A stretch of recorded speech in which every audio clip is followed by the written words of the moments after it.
Hey guys, it's Neeraj and watching क्यूट्रिक्स 2.0। स्वागत है आप सभी का आज के इस सेशन में, आज के इस वीडियो में।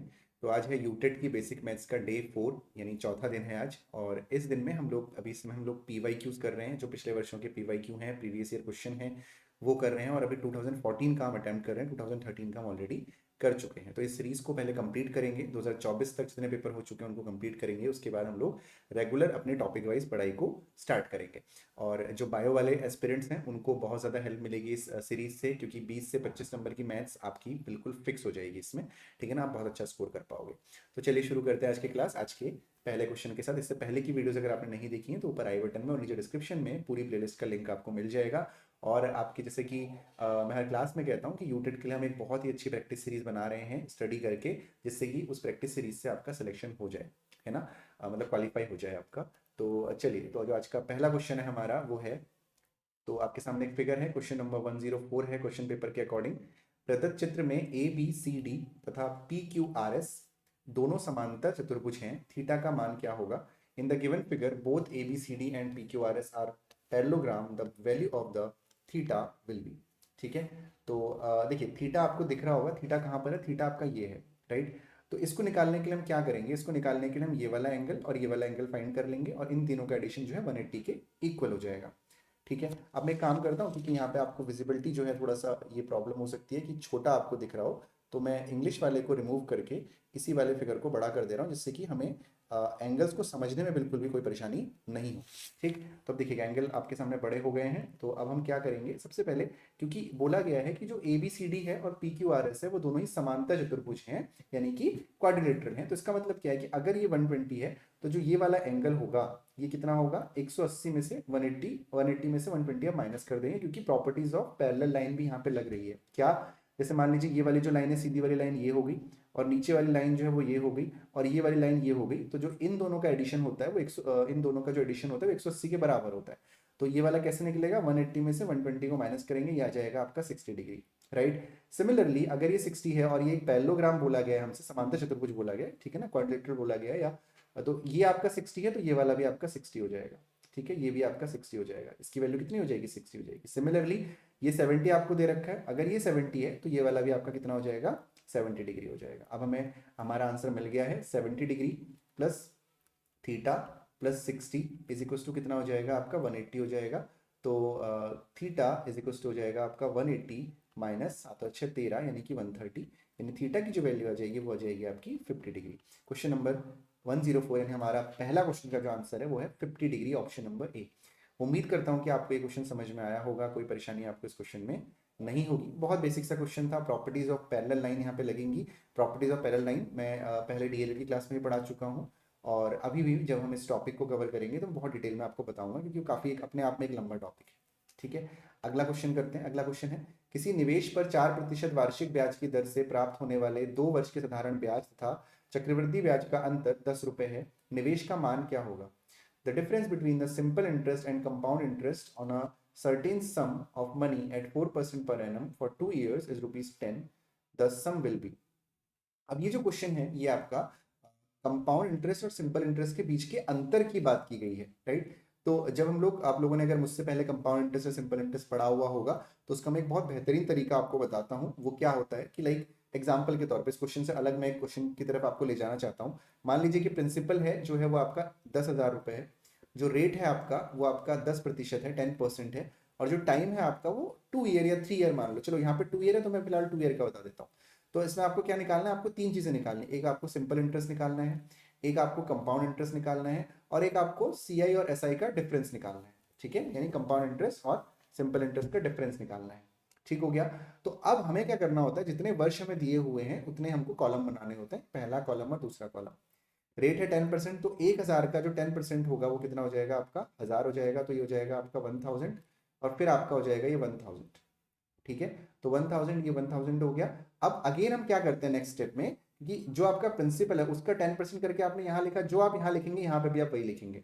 फिर अगेन इसका भी आप 10% करेंगे, तो इसका भी अगर आप 10% निकालेंगे तो ये आपका 100 हो जाएगा। कितना हो जाएगा? 100 हो जाएगा। अभी जो आपके पास 3 वैल्यू मिली हुई है, यहाँ पे 3 में अलग रूल लगता है, 4 में अलग रूल लगता है।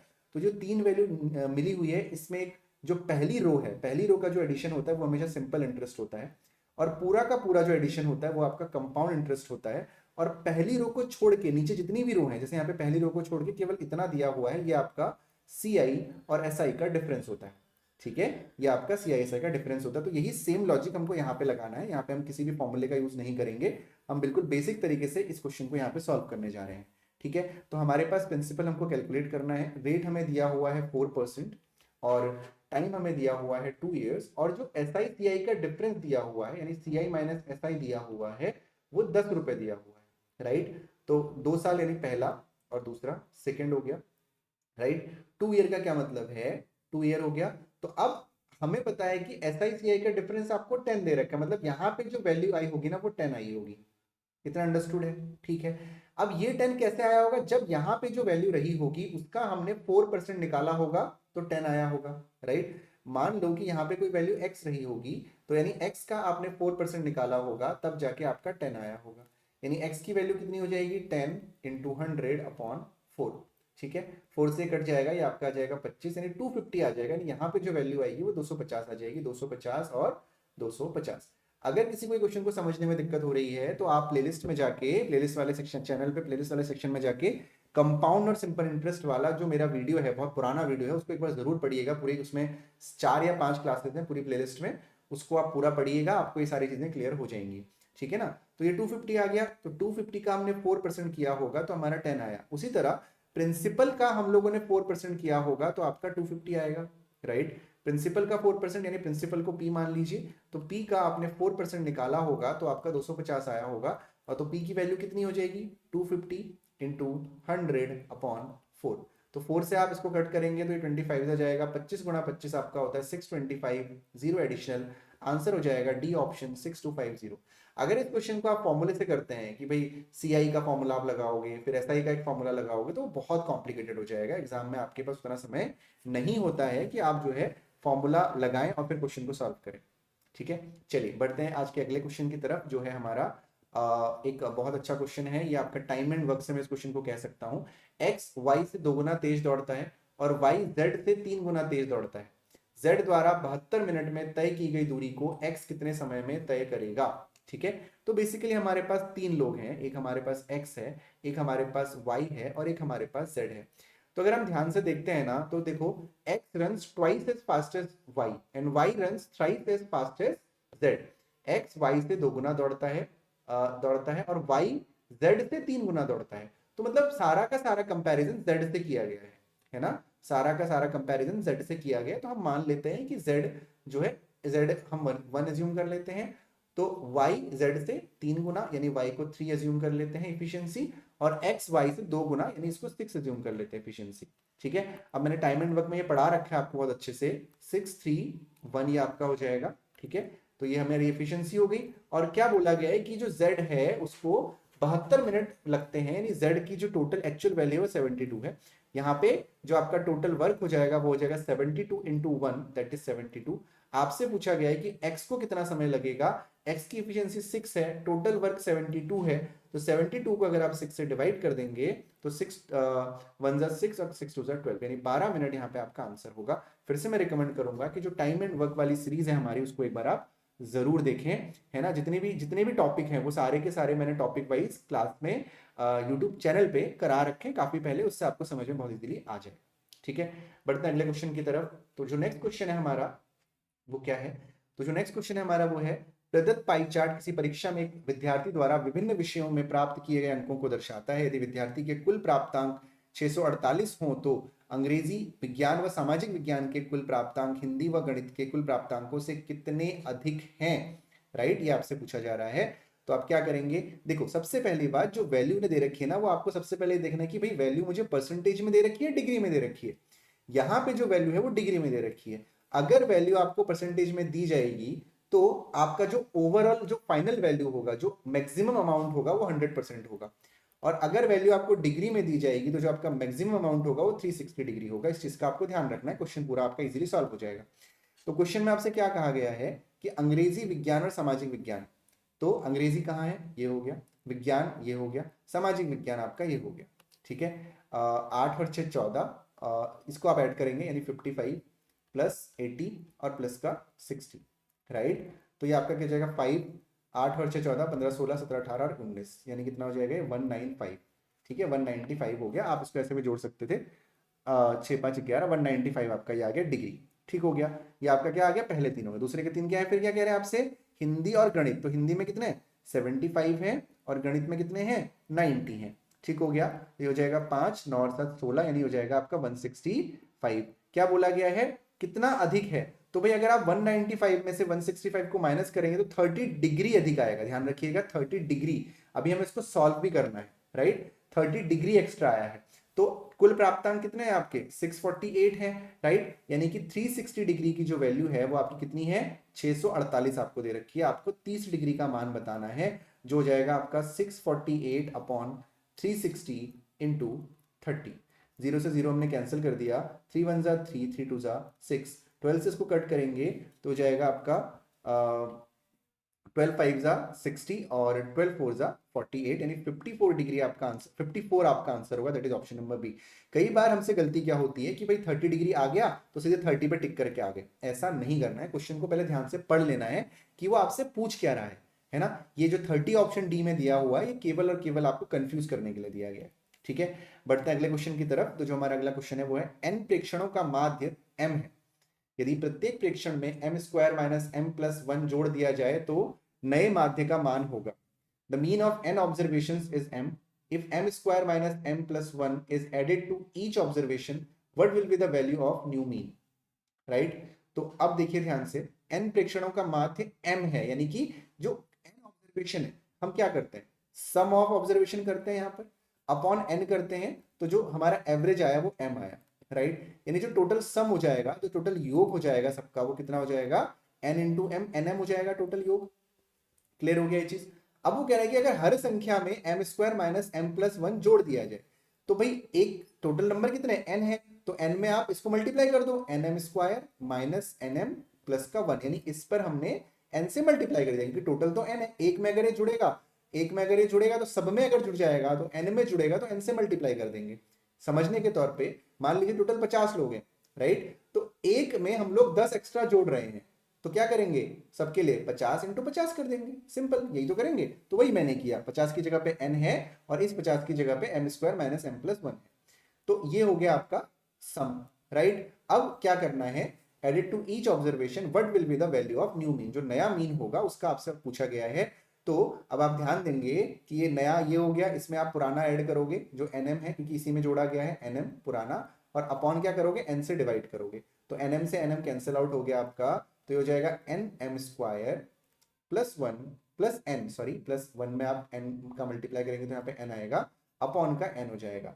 फिर आप क्या करेंगे, n ऊपर कॉमन ले लेंगे तो ये हो जाएगा एम स्क्वायर प्लस 1 अपॉन का n से n कैंसिल हो गया, आंसर हो जाएगा एम स्क्वायर प्लस 1, या इसको आप कह सकते हैं 1 plus M square, option number D. इसके लिए आपको एवरेज बहुत डीप में पढ़ना पड़ेगा। अगर समझ में आया है तो बहुत अच्छी बात है, अगर डाउट है तो एवरेज वाले टॉपिक को जरूर पढ़िएगा। अगर वहां से भी समझ में नहीं आता है तो मुझे कमेंट सेक्शन में जरूर बताइएगा। ठीक है, अगले क्वेश्चन की तरफ चलते हैं। तो जो हमारा आज का अगला क्वेश्चन है वो है एक इंजन का पहिया जिसकी त्रिज्या 17.5 सेंटीमीटर है, 2 मीटर में 1200 चक्कर लगाता है, इंजन की चाल क्या है।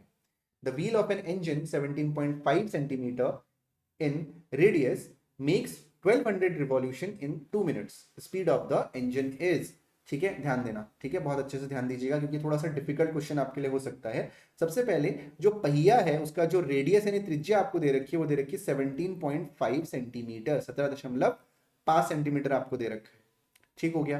तो अब आपको ये ध्यान रखना है हमेशा कि जो एक पहिए का परिधि होती है, सरकमफेरेंस होता है ना, पहिए का सरकमफेरेंस होता है। जैसे मेरे पास ये बॉटल आपको दिख रही है ना, मेरे पास ये बॉटल है, तो जो इसका सरकमफेरेंस होगा यही जो है एक चक्कर के लंबाई के बराबर होगा। एग्जाम्पल के तौर पे मेरे पास ये कुछ पेपर्स हैं, इन पेपर्स को अगर मैं फोल्ड कर दूं, लाइक, एक मिनट दीजिएगा आप लोग मुझे, रिकॉर्डेड है हालांकि, फिर भी मैं कोशिश करता हूँ। ये मैंने इससे एक पहिया बना दिया, ठीक है, एक मैंने इससे एक पहिया बनाया, एक मैंने जो हमारा क्या कहते हैं इंजन का पहिया है, कोई भी इंजन, देखो ये आपको सर्कल दिख रहा है, मैंने कोशिश करी है बनाने की, ये मैंने पहिया बनाया। ठीक, अगर इस पहिए ये पहिया एक चक्कर में कितनी दूरी तय करता है ये कैसे पता चलेगा। मान लो इस पहिए को मैंने यहाँ से काट दिया, काट के खोल दिया, तो ये पहिया दूरी कितनी तय कर रहा है, यहाँ से शुरू शुरू करोगे आप, चला चला चला चला चला चला पहुंच के फिर वापस यहाँ आया, ये एक रिवॉल्यूशन कंप्लीट हो रहा है, और एक रिवॉल्यूशन किसके बराबर हुआ, सरकमफेरेंस के बराबर हुआ, यानी ये सीधा हो गया, राइट, यानी वन रिवॉल्यूशन जो हो गया वो सरकमफेरेंस यानी कि परिधि के बराबर हो गया। तो त्रिज्या तो हो गई r, ठीक है।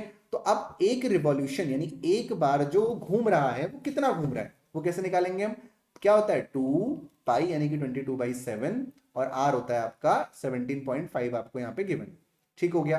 अब इसको हम सॉल्व कर लेते हैं। तो इसका जो सॉल्व करने के बाद इसको, ये बहुत मुश्किल तो नहीं है, इसको हटाया मैंने, यहाँ पे 10 कर दिया, और 7 से कटेगा, देखो ये 7 2 14, 7 5 35, 5 2 10, 5 5 25, और 2 से कटा 2, तो 22 पंजे हो गए 110, यानी एक रिवॉल्यूशन में 110 सेंटीमीटर ये चल रहा है, ठीक हो गया। एक रिवॉल्यूशन में 110 सेंटीमीटर ये चल रहा है। तो आप सेंटीमीटर को आप मीटर में कन्वर्ट करोगे, क्योंकि जो आपका क्वेश्चन का आंसर है वो मीटर पर सेकंड में आपको गिवन है, ठीक है। 110 सेंटीमीटर चल रहा है। अब 110 सेंटीमीटर को मीटर में कन्वर्ट करने के लिए आप क्या करोगे, 100 से डिवाइड कर दोगे, तो यानी हो जाएगा 1.1 मीटर हो जाएगा। यानी एक रिवॉल्यूशन में, यानी वो पहिया जब एक बार घूम रहा है तो वो कितना चल रहा है, 1.15 मीटर चल रहा है, ठीक हो गया। अब क्वेश्चन में आपसे कहा क्या गया है कि 2 मिनट में 1200 चक्कर लगाता है। तो देखना, अगर 2 मिनट में वो 1200 चक्कर लगा रहा है तो 1 मिनट में वो 600 चक्कर लगाएगा, 600 चक्कर लगाएगा। और 1 मिनट में कितने सेकंड होते हैं भाई, 1 मिनट में कितने सेकंड होते हैं, 60 सेकंड होते हैं, यानी 60 सेकंड्स में, 60 सेकंड में वो लगा रहा है 600 चक्कर, ठीक हो गया। 60 सेकंड में वो 600 चक्कर लगा रहा है, ठीक है, 60 सेकंड में 600 चक्कर लगा रहा है। तो अब आप क्या करोगे, 60 सेकंड्स में अगर वो 600 चक्कर लगा रहा है तो वो 1 सेकंड में कितना लगाएगा भाई, 1 सेकंड में लगाएगा 600/60 चक्कर यानी रिवॉल्यूशन, ठीक हो गया। तो 0 से 0 कैंसिल हो गया, 6 कम 6 हो गया, 0 हो गया। अब यहां से हमको क्या मिला कि भैया 10 रिवॉल्यूशन लग रहे हैं आपके 1 सेकंड में, ठीक है, 10 रिवॉल्यूशन 1 सेकंड में लग रहा है। तो भाई एक रिवॉल्यूशन कितने में लगेगा, एक रिवॉल्यूशन लगेगा 1/10 सेकंड में, इज इट क्लियर, 1/10 सेकंड में लगेगा। और एक रिवॉल्यूशन की वैल्यू कितनी है, 1.1 मीटर, यानी 1.1 मीटर जो है ये पहिया 1/10 सेकंड में चल जाता है, ठीक हो गया। आपको क्या निकालना है, स्पीड ऑफ द इंजन निकालना है, कि आपको मीटर पर सेकंड में इसकी स्पीड बतानी है, कि भाई मीटर पर सेकंड में, नहीं 1 सेकंड में वो कितना चल रहा है ये बताना है। तो अब इतना हमें करने की जरूरत नहीं थी, एक्चुअली क्वेश्चन यहीं से सॉल्व हो जाता। 1 सेकंड में कितना चल रहा है, 10 रिवॉल्यूशन चल रहा है, नहीं चल रहा है, देखो 1 सेकंड में, देखो मैं थोड़ा सा आगे चला गया था, आगे जाने की कोई जरूरत थी नहीं मुझे, क्वेश्चन यहीं पे सॉल्व हो जाता है एक्चुअली। देखो यहां से हमने क्या निकाला, यहां से हमने निकाला कि 1 सेकंड में 10 रिवॉल्यूशन चल रहा है। तो भैया एक रिवॉल्यूशन की वैल्यू 1.1 मीटर है, तो 10 रिवॉल्यूशन की वैल्यू कितनी हो जाएगी, इंटू 10 कर दोगे, यानी वो 1 सेकंड में 11 रिवॉल्यूशन चल रहा है, यानी 11 मीटर चल रहा है, सॉरी 11 मीटर चल रहा है, यानी 11 मीटर पर सेकंड आपका आंसर हो जाएगा। या 1.1 को अगर 10 से मल्टीप्लाई करोगे तो आंसर आपका 11 आएगा, ठीक है। थोड़ा सा कॉम्प्लिकेट हो सकता है, मैं एक बार दोबारा समझाने की कोशिश करता हूँ कि सबसे पहले हमने रेडियस उसका एक रिवॉल्यूशन में कितना मीटर चल रहा है वो निकाला, फिर हमने देखा कि 60 सेकंड में वो 600 चक्कर लगाता, तो 1 सेकंड में वो कितने चक्कर लगा रहा है, और हमें 1 सेकंड में कितना दूरी तय करना है वो निकालना था। तो 1 सेकंड में अगर वो 10 रिवॉल्यूशन लगा रहा है तो मतलब 1 सेकंड में वो 11 मीटर चल रहा है, यानी ऑप्शन नंबर बी जो है आपका यहाँ पर बिल्कुल सही जवाब होगा। बढ़ते हैं अगले क्वेश्चन की तरफ। जो नेक्स्ट क्वेश्चन है हमारा वो है 3a + 5b ratio 3a - 5b upon 5/1 आपको दिया गया है, और a रेशियो b का मान आपको बताना है, ठीक है। बहुत बेसिक सा क्वेश्चन है, थोड़ा सा टिल्टेड यहाँ पे इसलिए क्योंकि स्कैन किया हुआ है पुराने पेपर से, तो इसीलिए आपको थोड़ा सा प्रॉब्लम हो सकती है, बट हमने कोशिश करी इसको सीधा करने की। तो 3a + 5b upon 3a - 5b हो जाएगा, ये इज इक्वल टू हो जाएगा आपका 5/1, ठीक हो गया। अब हम इसको क्रॉस मल्टीप्लाई कर लेंगे तो हो जाएगा 5 3 = 15a - 5 5 = 25b is equal to 3a + 5b। तो 3a को इधर लेके चले जाओ, 15a - 3a is equal to 5b + 25b। तो 15 में से 3 माइनस हुआ तो ये आपका हो गया 12a is equal to 30b। आपको क्या बताना है, आपको a रेशियो b बताना है, यानी आपको a/b निकालना है। तो a को अपनी जगह पे रहने दीजिए, b को इधर नीचे ले आइए, और 30 को अपनी जगह पे रहने दीजिए, और 12 को यहाँ पर आप नीचे ले आइए, ठीक है। इसको आप सॉल्व करेंगे तो ये हो जाएगा 6 पंजे 30 और 6 दूनी 12, यानी 5:2, यानी 5:2 जो है आपका बिल्कुल सही जवाब होगा इस क्वेश्चन का, ठीक है, नहीं है, ठीक। तो ये हो गया। कितने क्वेश्चन सॉल्व कर लिए हमने आज? 1 2 3 4 5 6 7 क्वेश्चन। चलो 8वें क्वेश्चन की तरफ स्विच करते हैं। 8वां क्वेश्चन थोड़ा सा आपके लिए डिफिकल्ट हो सकता है, लेकिन समझिएगा ध्यान से कैसे करना है, क्योंकि यहाँ पे कंपैरिजन जो है वो एक ही से कर रखा है दो लोगों को, दो कंपनीज को। कंपनी एक्स का उत्पादन कंपनी वाई के उत्पादन का 120% तथा कंपनी जेड के उत्पादन का 80% है, तथा कंपनी एक्स वाई और जेड के उत्पादन के मध्य क्रमशः अनुपात क्या है? The production of company X is 120% of production of company Y and 80% of the production of the company Z। ठीक है ना? तो थोड़ा सा कॉम्प्लिकेटेड है, बट ध्यान देना कैसे करना है। हमारे पास तीन कंपनीज हैं, X, Y और Z। सबसे पहले बोला गया कि X का उत्पादन Y के उत्पादन का 120% है और Z के उत्पादन का 80% है, राइट? तो हमें कोई ऐसा नंबर, देखो समझना ध्यान से, X को कंपेयर किया गया है, ठीक? तो आपको इसमें कुछ आप कर नहीं सकते। आप एक काम करो, Z को आप 100 मान लो, राइट? तो अगर X को Z से, जब X का कंपनी Y के उत्पादन का 120 और Z का 80, अगर ये 100 है तो ये आपका 80 हो जाएगा, राइट?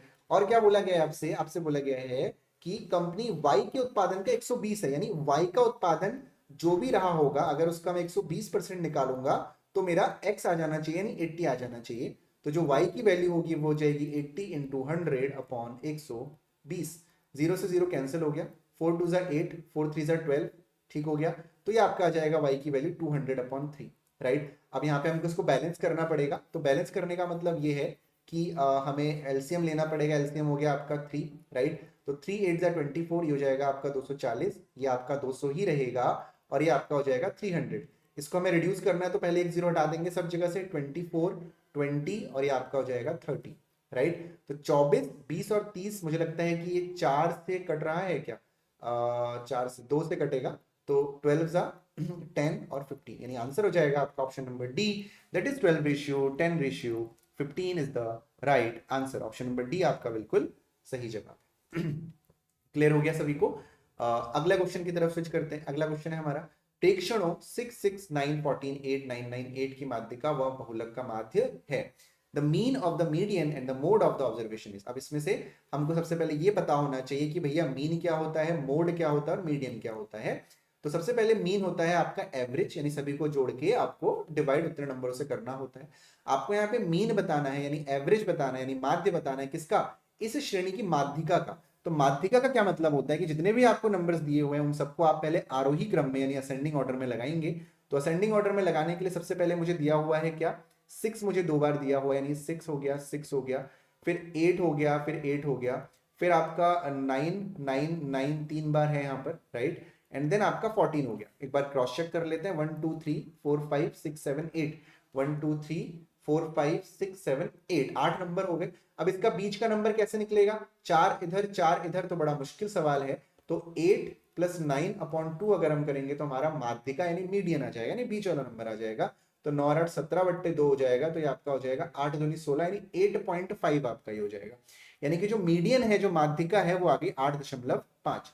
मोड क्या होता है? किसी भी सीरीज में अगर किसी नंबर की फ्रीक्वेंसी सबसे ज्यादा है, यानी सबसे अधिक बार वो नंबर आया हुआ है, तो उसको हम मोड कहते हैं। जैसे कि इसमें 9 आपका सबसे अधिक बार आया हुआ है, तो यानी इसका जो मोड हो जाएगा, जो आपका बहुलक हो जाएगा, वो आपका 9 हो जाएगा। अब आपसे क्या बोला है? मोड और मीडियन का एवरेज आपसे पूछा गया है, यानी बेसिकली 9 प्लस 8.5 अपॉन 2 है, तो अपॉन 2 कर देंगे, तो 9 8 17, यानी हो जाएगा 17.5 अपॉन 2, ठीक है? तो 17.5 अपॉन 2 का क्या मतलब है? 2 8 ज़ा 16 हो जाएगा यहाँ पे। और देखो डेसिमल में अगर आपको कंफ्यूजन है ना, तो इसका तरीका सबसे बेस्ट ये है कि इसको हटा दो यहाँ से, और यहाँ पे नीचे इंटू 10 कर दो, सबसे बेस्ट है वो।